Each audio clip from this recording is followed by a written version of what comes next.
Hey guys, RockingTheBlade here. Once again, what's up everybody? Welcome to my top 10 games of 2017.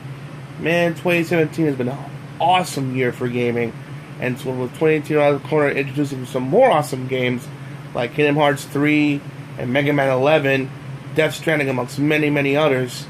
God of War 4, The Last of Us 2. It's going to be an awesome year for gaming in 2018, but so was 2017. So let's jump right to it, shall we?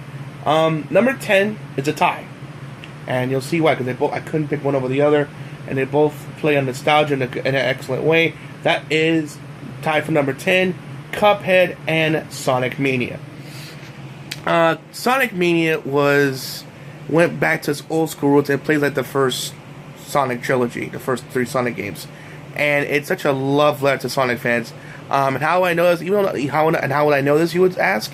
Well, I'm not the biggest fan of Sonic. I mean, I do like Sonic, and when I hop on, it was around Sonic Colors. But by the way, that game was excellent. Koopa, my editor, aka John Harris, who does editing for me on YouTube, is a huge Sonic fan.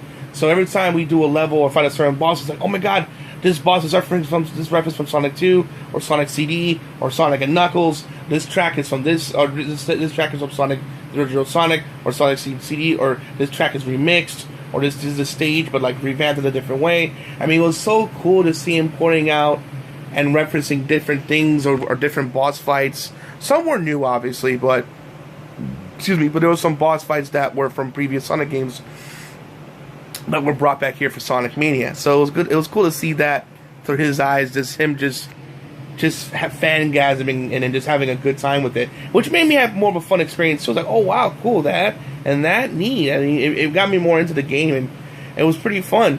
Also, and of course, Cuphead. Wow, that game came out of nowhere, and and just so you know, guys, you probably don't know this, and you probably may or may not know this, but at the time I knew about it, Cuphead sold well over 1 million units.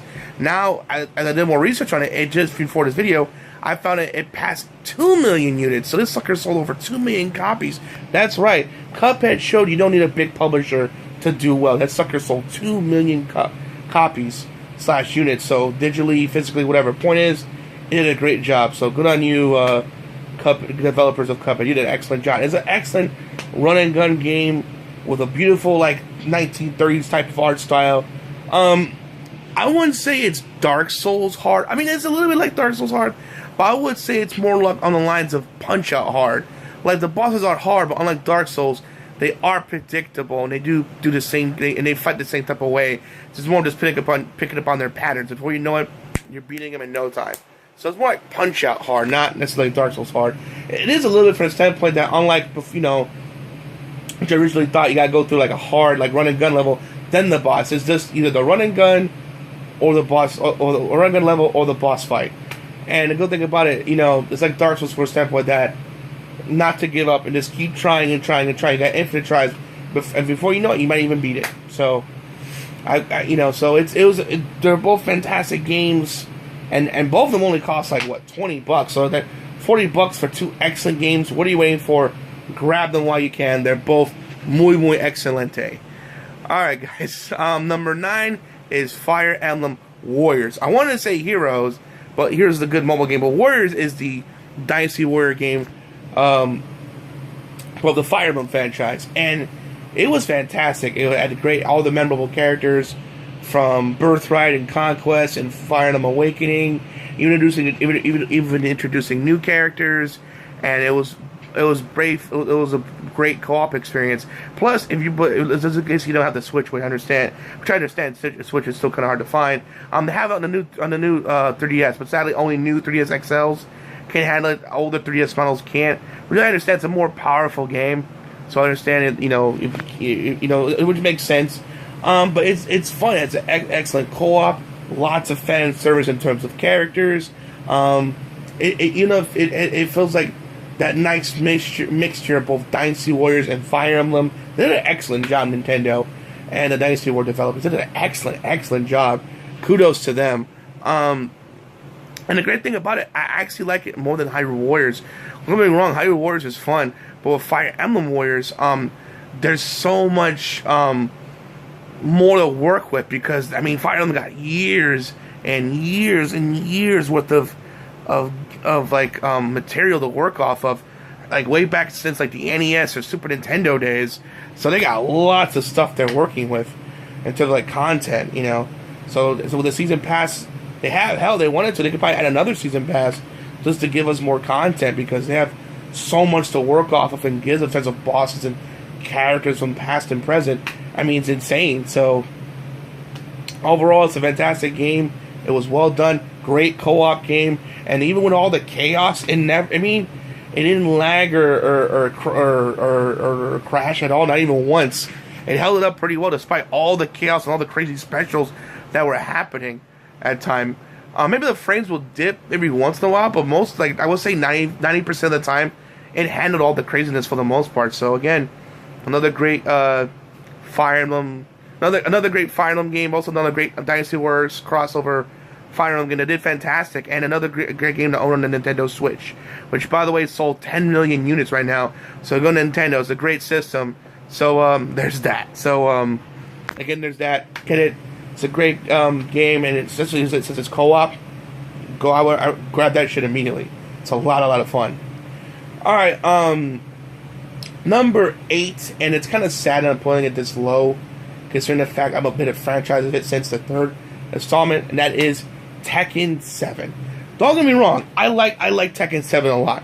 Tekken 7 is a fantastic game, to say the least, but it feels kind of bare bones.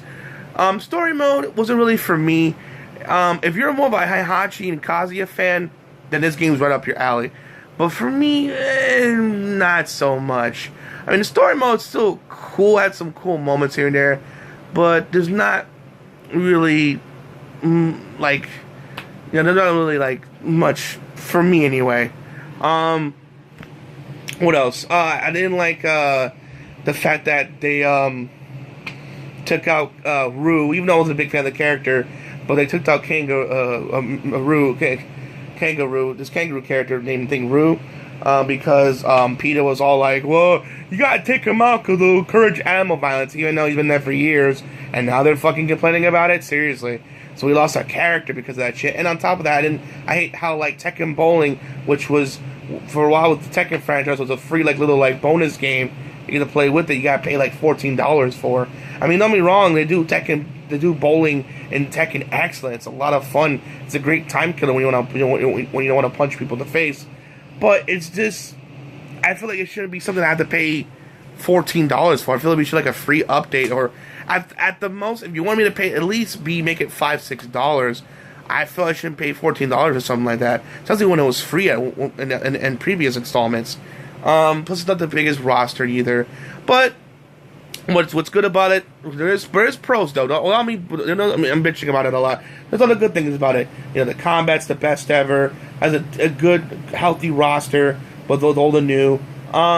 They have cool specials. Finally, you can only do it when your health is low, when you're glowing red. That's the only way you can do it. But still, they have cool specials. Hey, it's better than nothing. Some are really, really cool. Some are goofy, but it fits the characters that have the goofy ones. It plays fantastic. Like I said, online is great for it. A lot of cool modes. You can customize the character to however you want. Hell, you can, if you're a hardcore wrestling fan, they have Bullet Club T-shirts. That's a shot from New Japan Pro Wrestling. The heel faction there is called the Bullet Club. You can have them wear shirts of that. So there's so much things to do customization. Online's great. The fighting itself is great. That fact that added specials finally. I think they're having a season pass, having guest characters too. For example, I think Chuck from King of Fighters is making an introduction, amongst others. But again, it's not the best, but it's not one I want to keep coming to. Unfortunately, it's still fun, still a great game. If you're a hardcore Tekken fan, get it. But for me, I mean, it was great, but it didn't do enough to get high on the list though. But still, it was a lot of fun. All right, that was number 8. Number 7 is Tales of Vesperia. Tales of Vesperia was a fun RPG game. Sadly, though, it's the weakest in terms of the roster. I mean, don't get me wrong, I do like Velvet. I mean, she's kind of a hard. Oh, by the way, it's the first time in Tales history from Namco Bandai that there's a female lead. Velvet's kind of a hard ass at first and hard to get used to, but considering her backstory and what she went through as a character, you kind of understand why she's like that. But she does evolve and does get better over time. Lafayette's another excellent character. He's one of the best characters there too, besides Velvet, who eventually evolves as better. Aizen and Roku, I kind of generic, like Aizen's like this generic guy who cares about his sister, but Roku's just a generic guy who just has this epic rivalry with his brother, but it's not really all that epic. Who else? This Eleanor, her character is really good though. I do like Eleanor. I can't get into spoilers, but she's an excellent character to say the least. She's well written. Then there was Magilu. At first, I thought she was funny. Then she was really annoying. Then I started to hate the character. But then she did things to redeem herself. And then when you find out throughout the game who raised her, it's like, oh, now I see. And she ended up being a character I end up liking again.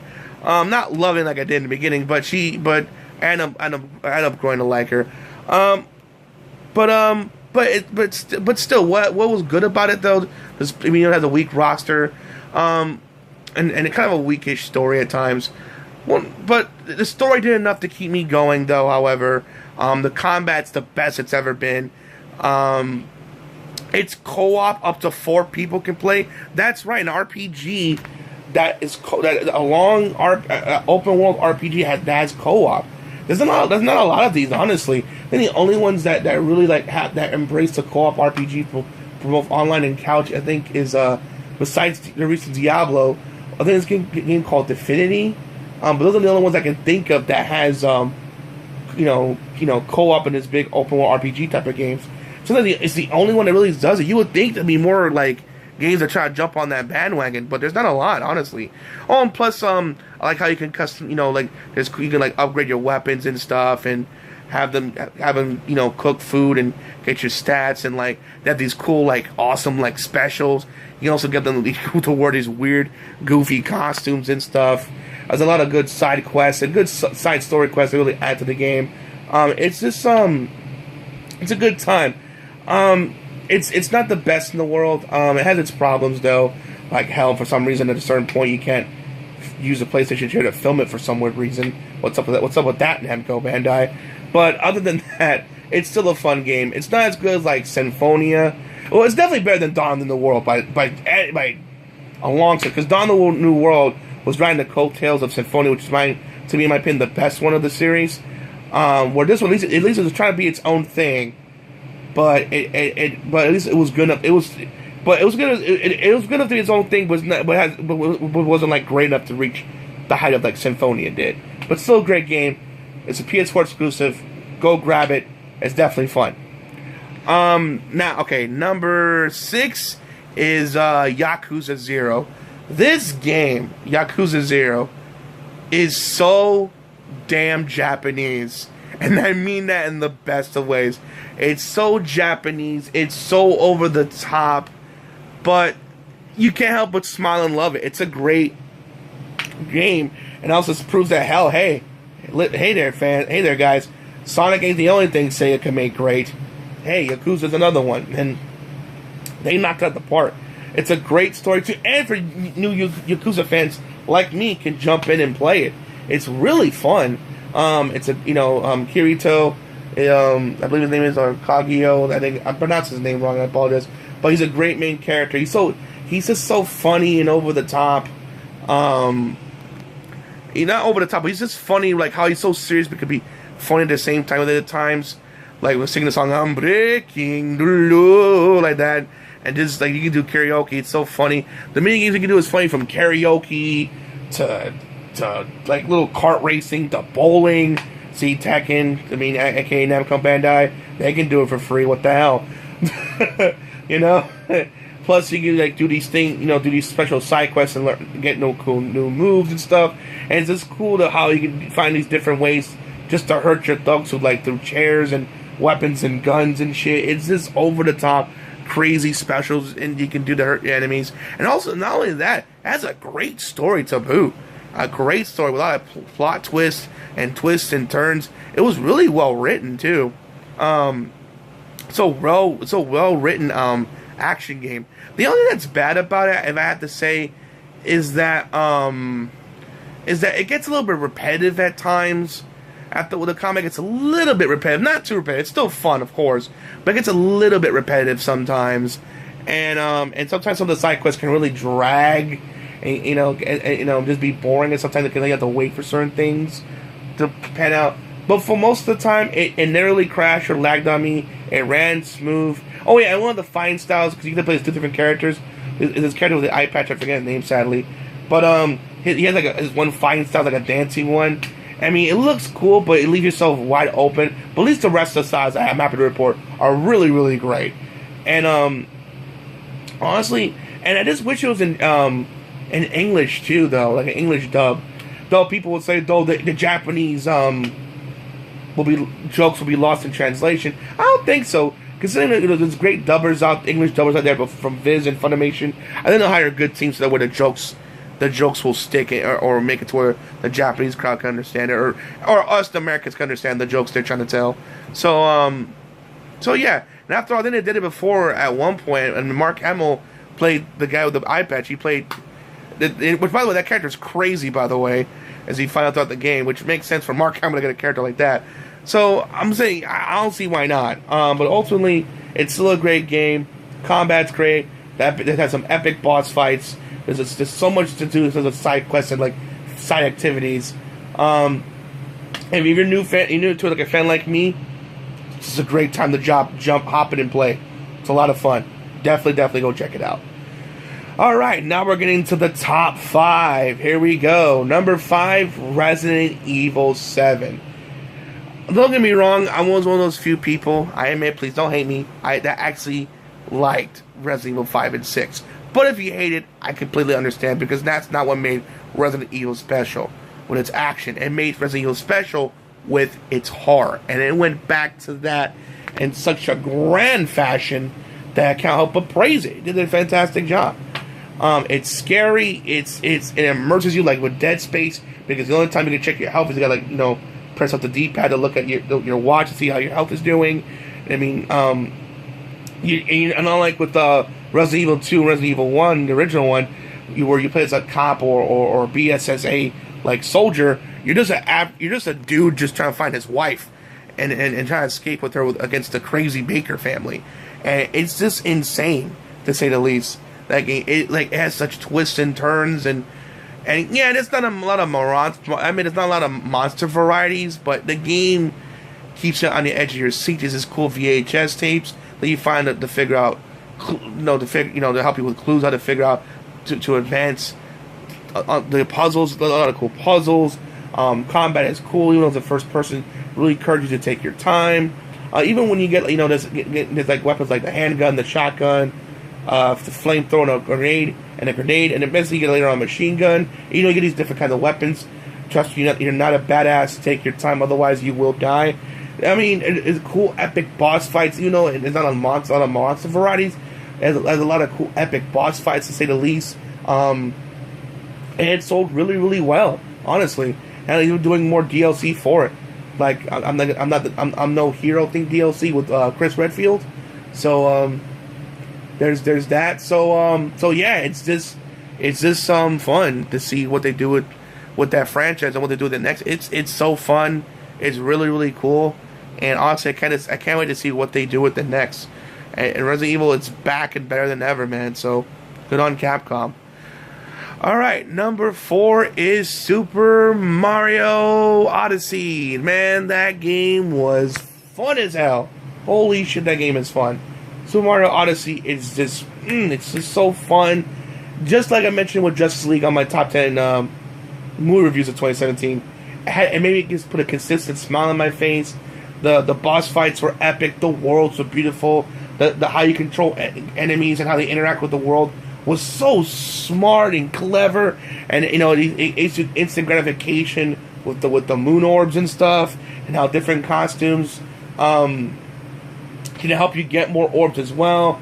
You know, you can dress as like a football player or sombrero or tuxedo. I mean, they got all these cool different little worlds that you can go to and explore. Hey, my favorite one is New Donk City, which is, you know, aka the human-looking world, which I thought at first was going to be the weakest in those worlds. Actually, and end up being one of my favorites, if not the favorite world I like to visit, because I think Nintendo felt like, okay, people are not really going to dig this, so we got to try extra hard to make them like it, and they succeeded in every conceivable way. It's a fun Nintendo exclusive. I mean, my God, there was so much love and passion put into it. I think the only thing I could find disappointing about it, that even though it repeats itself, when you fight these bunny bosses, they kind of repeat themselves when you fight them again, so they have no new patterns. And the Bowser fight, when you first fight him, though, was epic to say the least. But when you fight him again, it's kind of the same, unfortunately, just a little bit different. Though, there's one thing that does redeem it, though, at the end, which I can't spoil. But trust me, when it happens, you're like, wow. Even Koopa was like, I can't wait to play this game. And it made him even more excited, and he couldn't wait to play it. So, and I can't blame him. It was a fun ride. It was a fun experience. It's an excellent platform. It shows why Nintendo/Mario is the king of platformers and why Mario is so beloved. He keeps popping out hits, man. Like it's coming out of style. And good for Mario, man. All I can say is I cannot wait to see what they do next with the Mario property. Alright, on to number 3. Injustice 2. Every battle defines you. That's right, Injustice 3, man. I mean, Injustice 2. Which, the way Injustice 2 sold, it was going to be an Injustice 3, let's be honest. But it sold phenomenally well. Injustice 2 had an epic story that was so great it could have been a movie in itself. Excellent combat, though you can, like, customize your character.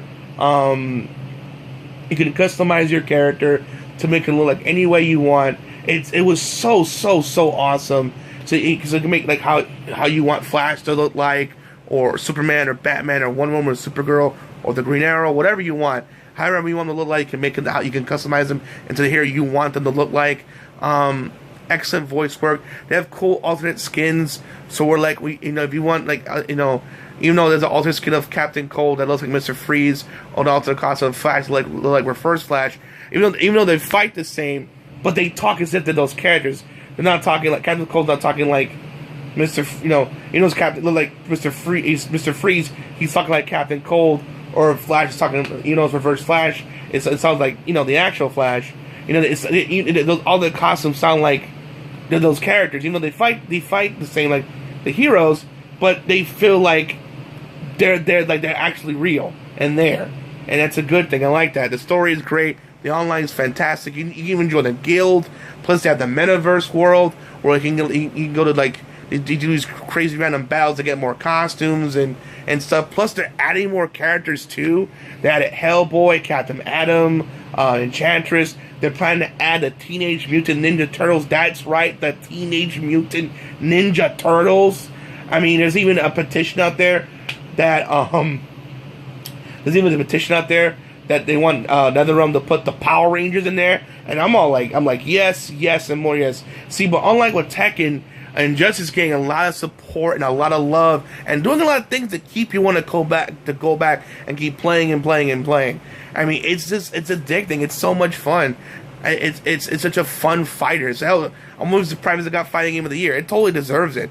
NetherRealm knocked it out of the park with Injustice 2. It's a fantastic game that deserves to be experienced, and you gotta check it out. So NetherRealm did a great job. Oh my god, man, it's so great. And of course, to show it's a NetherRealm game, they added, of course, Sub-Zero and Raiden, as well to let you know, hey, it's done by the same people that did Mortal Kombat. So yeah, it's just, man, get that fighter. I could not recommend it enough. And it's just getting more support, and it deserves it. It's such a fantastic game, man. Just wow. Alright, man. Now, number 2, Legend of Zelda Breath of the Wild. For a long time, this was my game of the year. And it was, even though the weapon breaking system that people didn't like, which I admit, I got used to because I had games like Skyrim, Dark Souls, and Fire Emblem to prepare me. A lot of people weren't a fan of it, which I understand, but I was prepared for it. It was very open world, you know, and even people weren't prepared for the open world. I did like it as well. I did enjoy the open worldness of it. People were complaining that the bosses all look the same, which they kind of do, and that the temples, that their temples weren't exactly the best. But which is true, they weren't. But what made up for it was that you can go anywhere you want, when you want. All the costumes, even though like when Mario have costumes, the costumes in Zelda Mario, the costumes in Breath of the Wild matter. If it's cold, you need a coat, otherwise you'll freeze to death. If it's hot, you need a heat suit, otherwise you'll die of a heat stroke. They have things like that. They have things there that the costumes are important. They matter. Hell, you need to still into this female only like city. You need to dress like a girl at one point. Though Koopa did make a good point that after you help them, they should allow you in, even though you're a dude and you help them. But hey, what can you do? Which is a good point. But despite all that, each costume had like stats to it. You can like upgrade with the Great Fairy. You can go anywhere you want when you want. You can fight the boss in any order that you want. The final boss with Ganon, unlike with Bowser, was epic to say the least. Especially his first form. His first form I won't spoil, but it's nothing like a Ganon you've ever seen before. The second one you kind of seen before. It's a different version of it, but still you've seen it before in another version. But the first form, I don't want to spoil it, but it's something you've never seen before again. And combat is great. The combat's fun. It's just the shrines are amazing, which use shrines to get more hearts or more stamina. Those temples were done really, really, really, really well. Like they were like mini dungeons, and they're great. Hell, some of the quests require you just getting into it as a challenge in itself.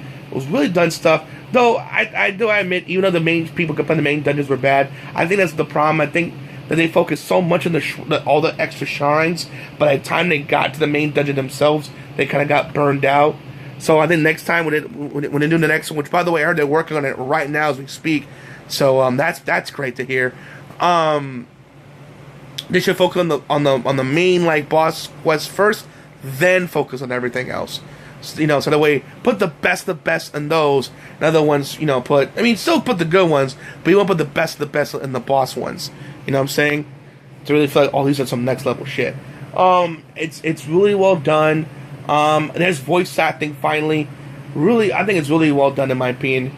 Though Link still doesn't talk, but I think hopefully with the next one they finally push him to talk. Hopefully, in my opinion, because they did an excellent job in my opinion. They did an excellent job voice wise. It's nowhere near as bad as Resident Evil 1.